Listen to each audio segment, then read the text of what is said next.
No nation on Earth has everything it needs, whether it's energy, raw materials, or finished goods.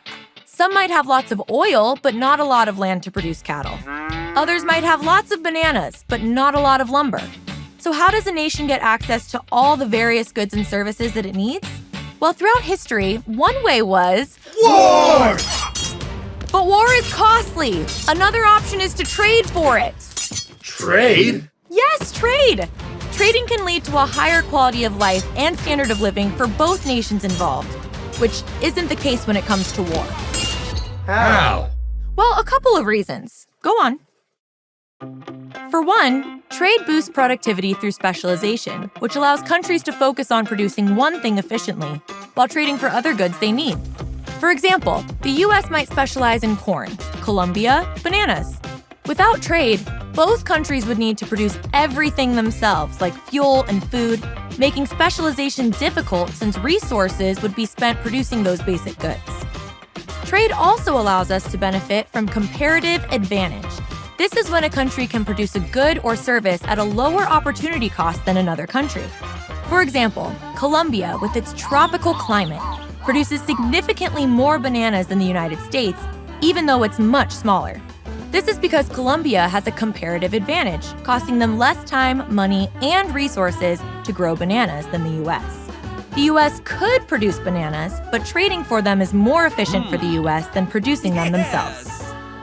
Okay, amigos, here you go. 1 carton of bananas, that'll be 35,000 pesos. Pesos? We only got dollars. No can do, amigo. Pesos only. What? You guys need to do a currency exchange. Currency exchange? Yes.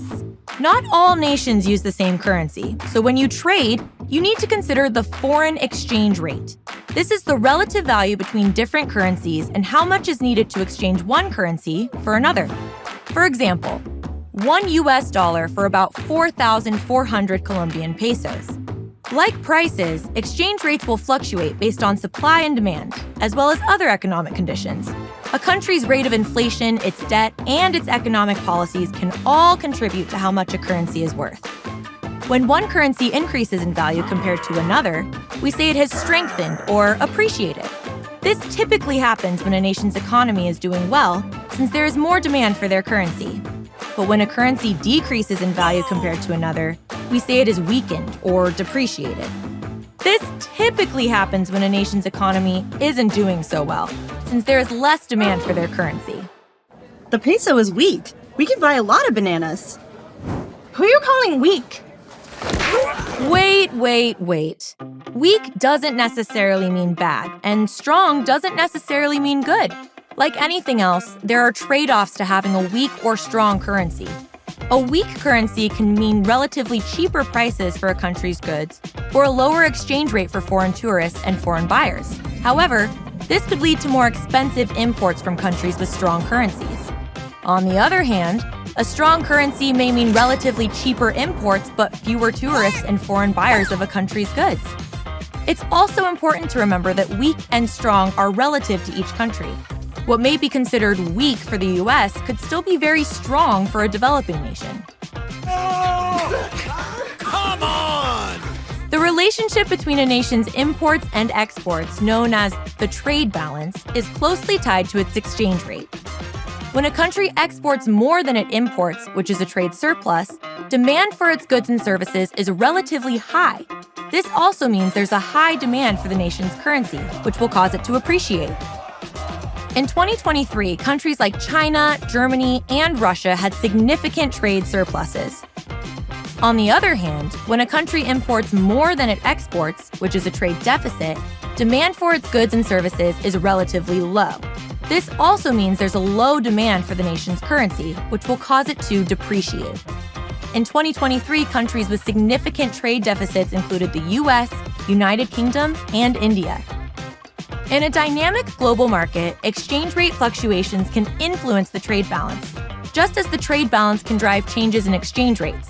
Like strong or weak currencies, a trade surplus or deficit isn't necessarily good or bad, but rather reflects how much a nation depends on imports or exports for its economy.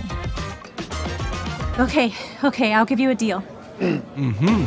Today, trade is a global affair, connecting people and nations with each other for goods and services, from chopsticks to jumbo jets. Whether one country trades with another, though, is affected by political, geographical, and cultural factors, and not just simply dollars and cents. But understanding how trade and exchange rates work can help you become a more savvy investor, consumer, and even possibly negotiator.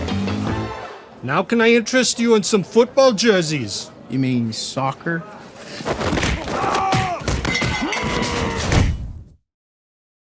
Watch more at PragerUkids.com, and parents, don't forget to subscribe.